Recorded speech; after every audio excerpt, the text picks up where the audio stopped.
kanina. Okay, 6 year. Hello, happy people! Another month, another day seeing my daddy. Ngayon nga, papunta ako sa place ng husband ko. Kahit parehas kami nandito sa Taiwan, LDR pa rin ang status namin. Once a month lang din naman kami magkita, kaya hindi na namin naisipan mag-apartment. Magto 2 years na rin nga palang ganito ang setup namin.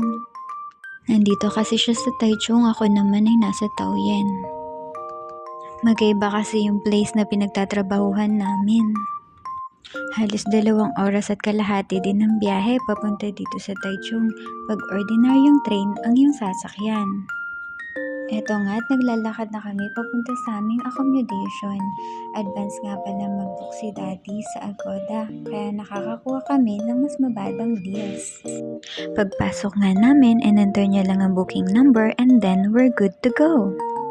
Hindi nga pala 24 hours ang reception nila dito. Meron kasi silang check-in and check-out machine. Sumakay na nga kami ng elevator kasi sa 8th floor pa ang room namin. Wow! Ganito nga pala ang itsura ng room. Maliit lang siya pero maayos at malinis naman. Dito nga kami mag-i-stay ng 2 nights at may breakfast buffet na rin nga pala ito. Inayos ko na rin nga palang mga gamit namin, pati itong mga damit ko na gagamitin ko for 2 days. Lagi nga rin pala akong may baon toiletries, hindi rin kasi ako gumagamit ng shampoo sa mga hotel. Bukod sa malagkit na, nakakadry pa kasi ito ng buhok. Isa rin nga pala to sa struggle ko sa tuwing mag-overnight kasi napakabigat nilang dalhin. Pero wala din naman akong choice kasi wala akong gagamitin. After ko nga ayusin to, niligpit ko naman din yung mga bags namin. Nilagay ko dito sa gilid para hindi naman siya makalat. Pinagluto ko nga rin pala si Daddy para kahit LDR kami, ramdam niya pa rin ang pagiging wife material ko.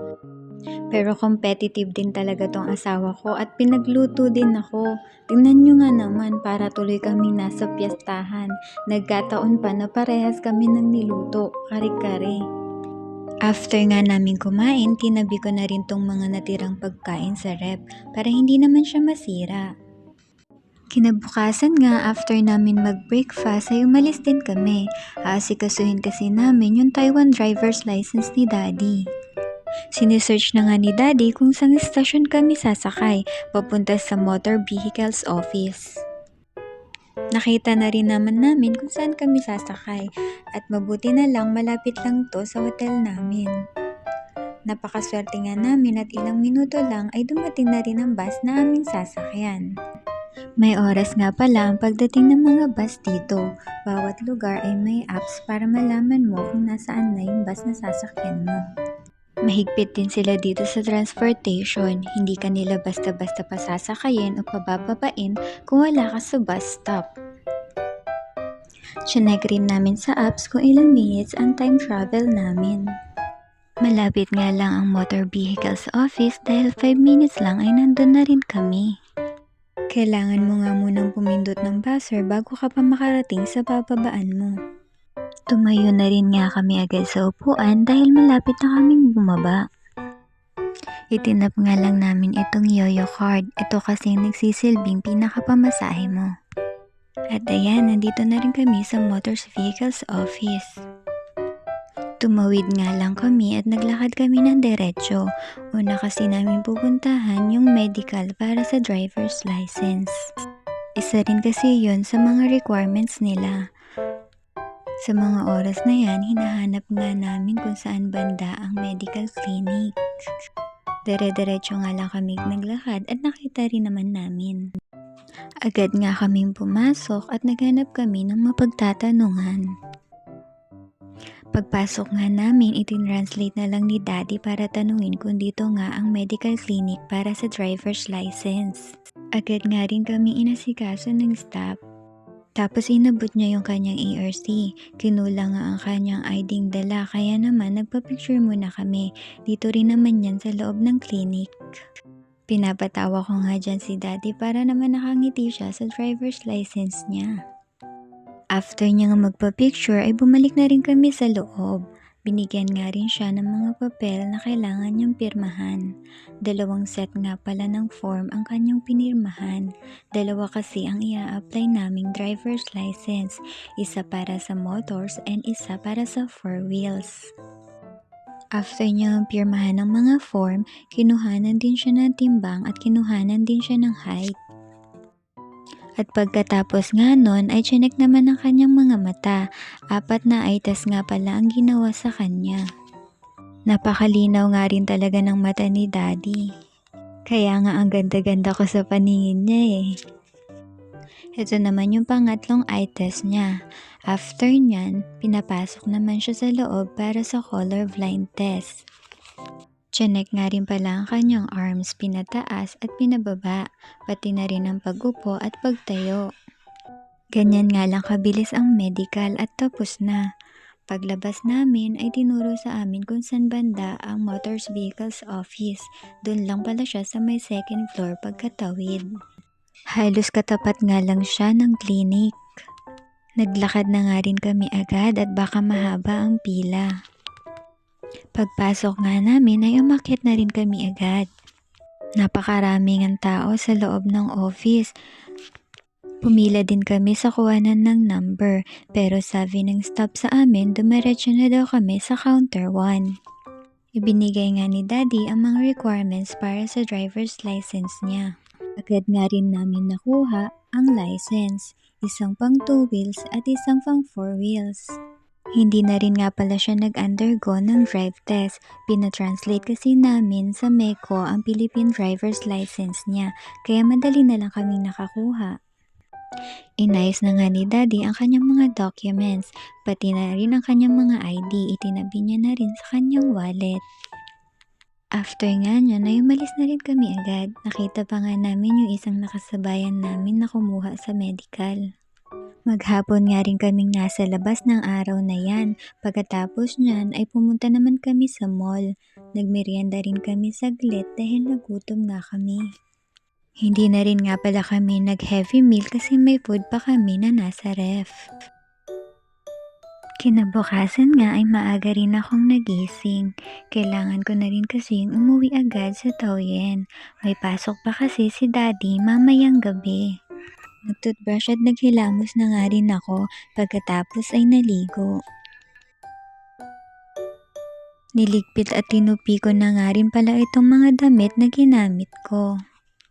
Maaga nga kasi kaming magbe-breakfast ngayon kasi kailangan namin mag-check out ng maaga. Kinuha ko na rin nga pala itong aking bag para mailagay ko na rin itong mga damit ko. Pagkatapos ko nga dyan ay itinupi ko naman ang comforter. Kailangan nga natin itong ligpitin para maiwasan natin makalimot ng mga importanteng bagay gaya na lang ng cellphone, wallet, or charger. Inayos ko na nga rin itong unan at ipinatong ko itong itinupi kong comforter. Make sure ko na walang ang naiwan sa ilalim. Pagkatapos naman ay niligpit ko na rin itong mga toiletries na ginamit ko. Nilagay ko na nga rin pala ito sa loob ng bag ko. Tapos na nga rin palang maligo si Daddy. Pagkatapos nga ay nag-blower na rin ako. Nanonood nga lang yan si Daddy ng basketball habang inaantay ako. Nag-makeup na nga rin ako saglit. Pagkatapos, si Daddy naman ay nagligpit na rin pa konti-konti. Niligpit at inayos naman ni Daddy ang mga towel na ginamit namin habang ako naman ay nag-aayos. Pagkatapos ko nga mag-makeup ay tinulungan ko na rin si Daddy magligpit. Inalagay ko na nga sa basura ang mga kalat, pati na rin itong pinagkainan namin. Itinapon ko na nga rin pala ang laman nitong beer. Hindi rin naman namin naubos, 2 lang yan. Isinama ko na rin siya sa basura. Tapos na nga kaming magligpit at lalabas na kami para mag-breakfast. 9:00 na nga ng umaga ng mga oras na yan. Naglalakad na nga kami niyan papunta sa breakfast buffet. Napakarami ngang pagkain ang meron sila dito. Meron silang bread, cereal, at salad. At hindi lang yan dahil meron din silang rice, sausage, meatballs, at fruit coffee. Kung hindi ka naman nagko-coffee, meron din naman silang milk at juice. Hindi ka talaga mabibitin sa breakfast nila dito dahil meron pa silang yogurt, Yakult, at fruits. Talaga naman sulit na sulit ang breakfast mo dito. At mabubusog ka sa mga pagkain, masarap din naman. After namin mag-breakfast ay bumalik na rin uli kami sa aming room kasi kailangan na namin mag-check out ng maaga.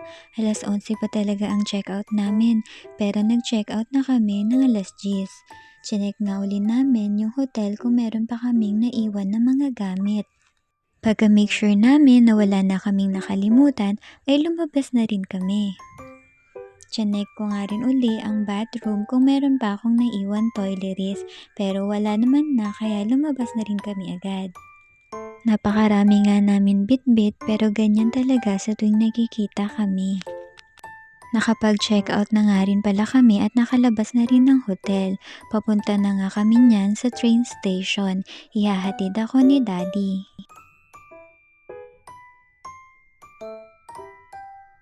Andito na nga kami sa train station at nagpapaalam na kami sa isa't isa. Sa mga oras na yan ay nalulungkot na nga ako kasi mag-aantay na naman ako ng 1 buwan bago kami magkita ulit. Pero ganun talaga dahil malayo ang trabaho namin sa isa't isa. Pero mas okay na rin to kahit papano nakakapagkita kami kaysa nung nasa Pinas pa siya. Kaya kahit LDR, kailangan namin lumaban para sa future at sa future ng anak namin. Maraming salamat nga rin pala sa iyong panonood. Please like and share nga pala sa aming maliit na channel. Bye!